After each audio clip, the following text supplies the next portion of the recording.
Та ямар сэтгэлгээтэй хүн бэ? Хаадын сэтгэлгээтэй хүн үү? Бизнес сэтгэлгээтэй хүн үү?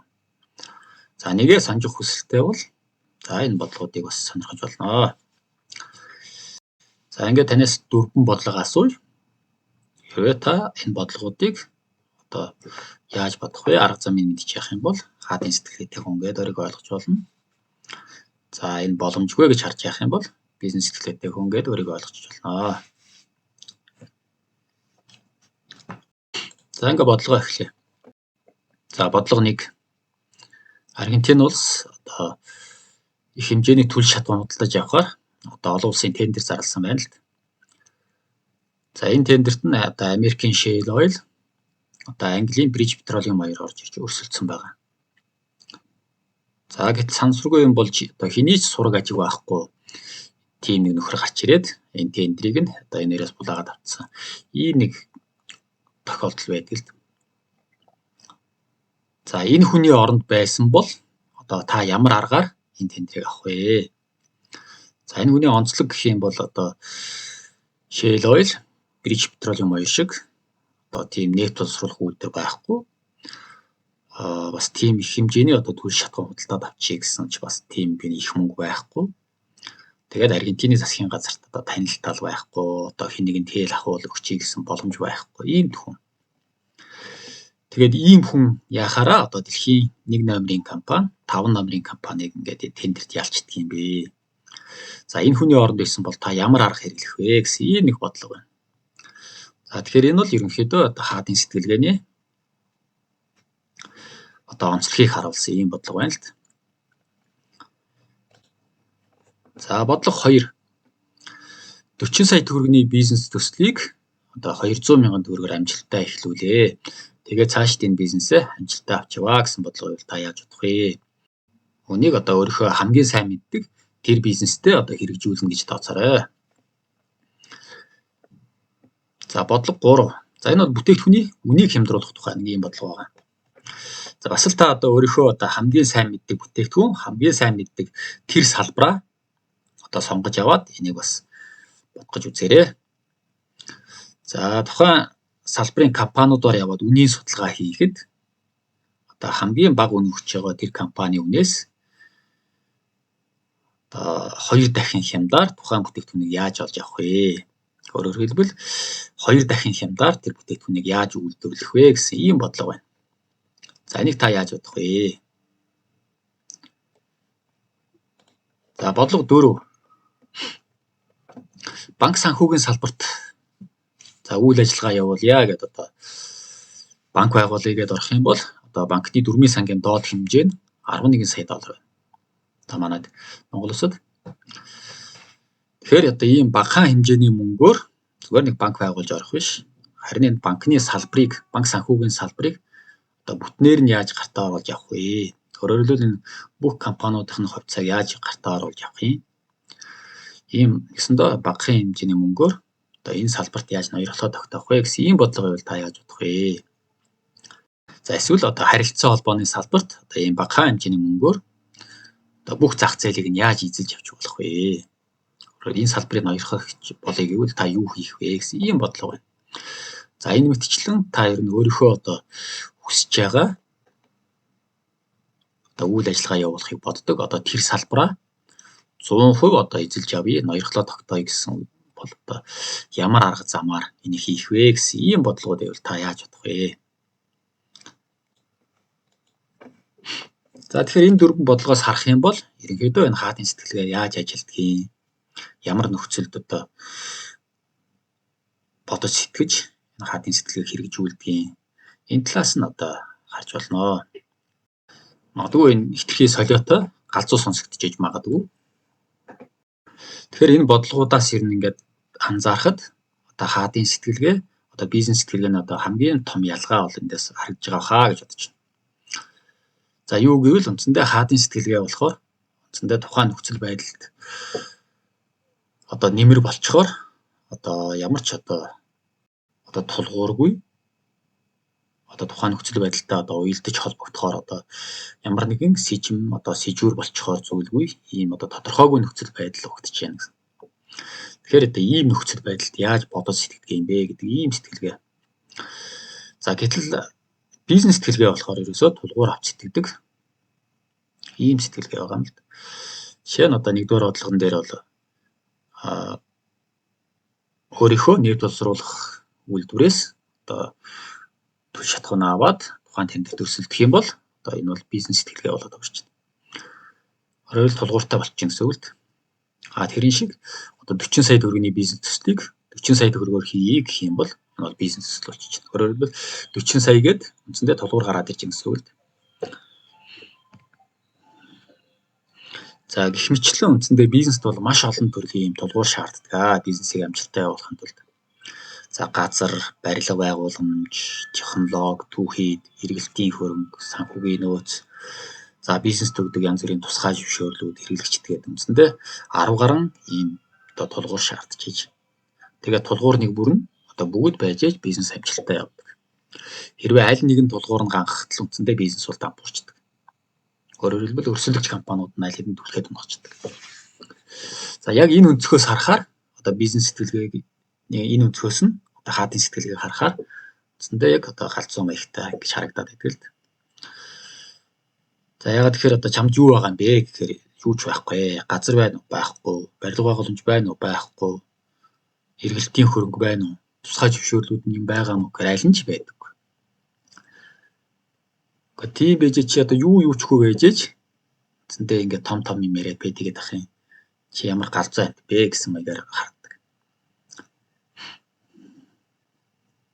Тэгэхээр бизнест бол ер нь нэг тулгуур нь одоо бүхэл бүтэн энэ олон тулгуураа одоо нэгэн зүгээр ганх төдийдэл дампуурч яхад одоо хаадын сэтгэлгээнд энэ тулгууруудаас аль нь ч байхгүй болохоор үндсэндээ энэ чи ямар ч арга зүйгүй бизнес сэтгэлгээний хувьд бол ямар ч арга зүйгүй болоод өрчдөг. Тэгээд үндсэндээ хаадын сэтгэлгээг солиотой галзуу гэж ойлгох гэдэг.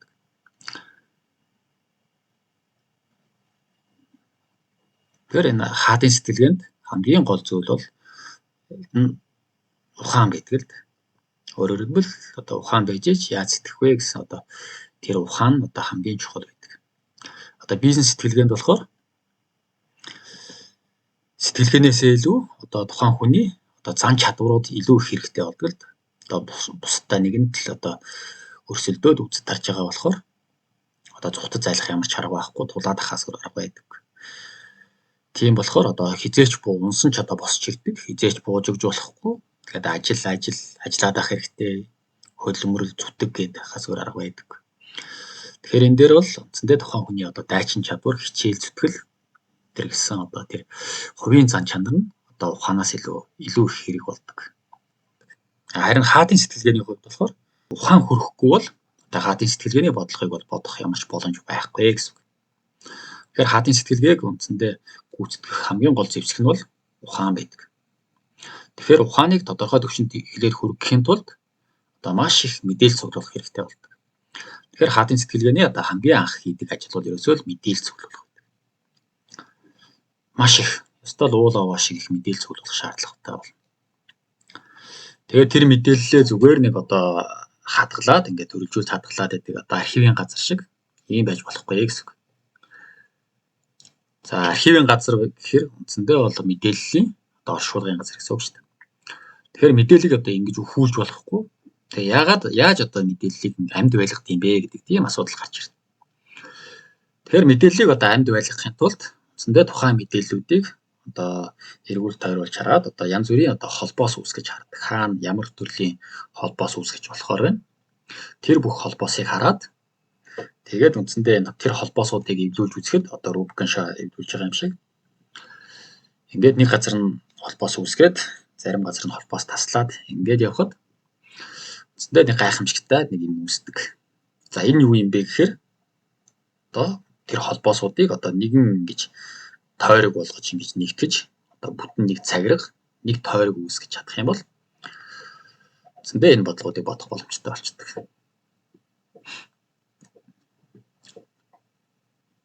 Тэгэхээр эхэндээ бол мэдээж тэр тойрог гэдэг маань хүний оюун ухаанд л бүрэлдсэн нэг хийсвэр зүйл байгаа шүү дээ.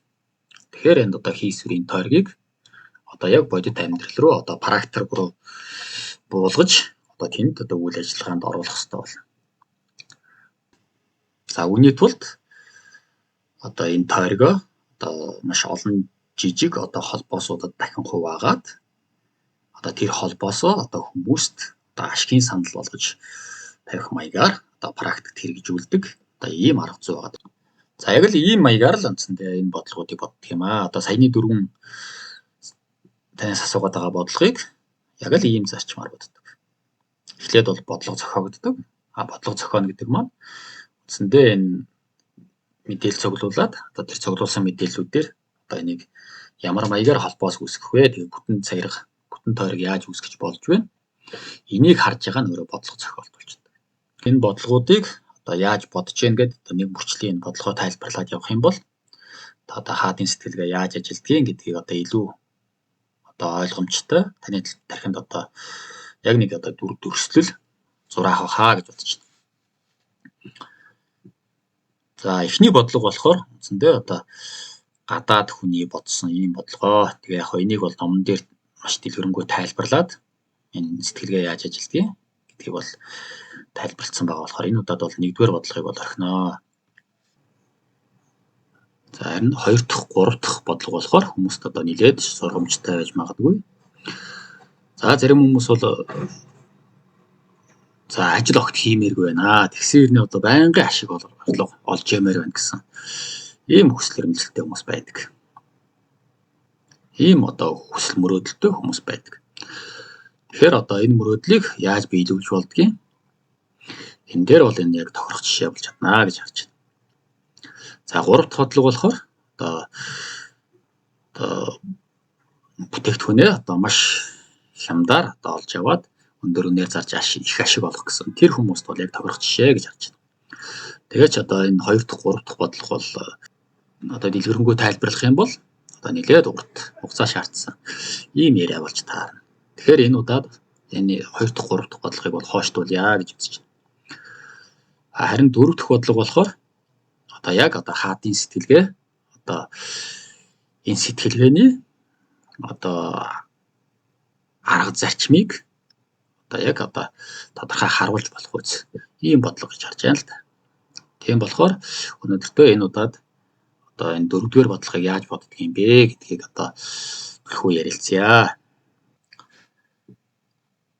За тэгээд энэ ер нь энэ хаадын сэтгэлгээ, бизнес сэтгэлгээ гэдгийг одоо хаанаас яриад байна, ямар их сурвалжаас яриад байна гэдгийг одоо зарим хүмүүс сонирхож иж магадгүй. Тэгэхээр энэ 2 дахь, 3 дахь, энэ 4 дахь бодлого бол үндсэндээ бол миний зохиосон бодлогод байгаа. Тэгээ 2 дахь, 3 дахь бодлого нь бол практикт аль хэдийн одоо хэрэгжээд үзчихсэн. Үндсэндээ үр дүнг нь бол ийм байт юм байна гэдээ ойлгоод авчихсан. Ийм бодлого байгаа. За 4 дахь бодлого болохоор шийдлэн гарчихсан. Үндсэндээ энийг бол практикт хэрэгжүүлэх гэхээр үндсэндээ захиалагч гарч ирээгүй байгаа ийм л бодлого. Одоо яг өөрийнхөө туулсан одоо энэ туршлага одоо эдгээр бодлогыг одоо яаж бодсон юм тэр амьдрал дээрээ одоо ойлгож авсан тэр бүх одоо туршлага дээрээ тулгуурлаад л одоо энэ хаадын сэтгэлгээ, бизнес сэтгэлгээний энэ ялгаа ямар байдгийг, хаадууд яаж сэтгэх ёстой болдгийг энэ бүх зүйлийг одоо эндээс одоо өөрийнхөө туршлага дээрээс л үнэлж ярьж байгаа гэдгийг бас хэлье. Тэрнээс биш одоо яг хаадын сэтгэлгээ ингээд сэтгэдэг гэсэн тийм ном, гарын авлага тэгээ интернетийн бичлэг бол угаасаа огт байдаггүй. Угаасаа дэлгүүр ороод номын дэлгүүр ороод үзэх юм бол тэн дээр дандаа бизнес сэтгэлгээний номнууд л байдаг. Хаадын сэтгэлгээний ном үндсэндээ маш цөөхөн байдаг.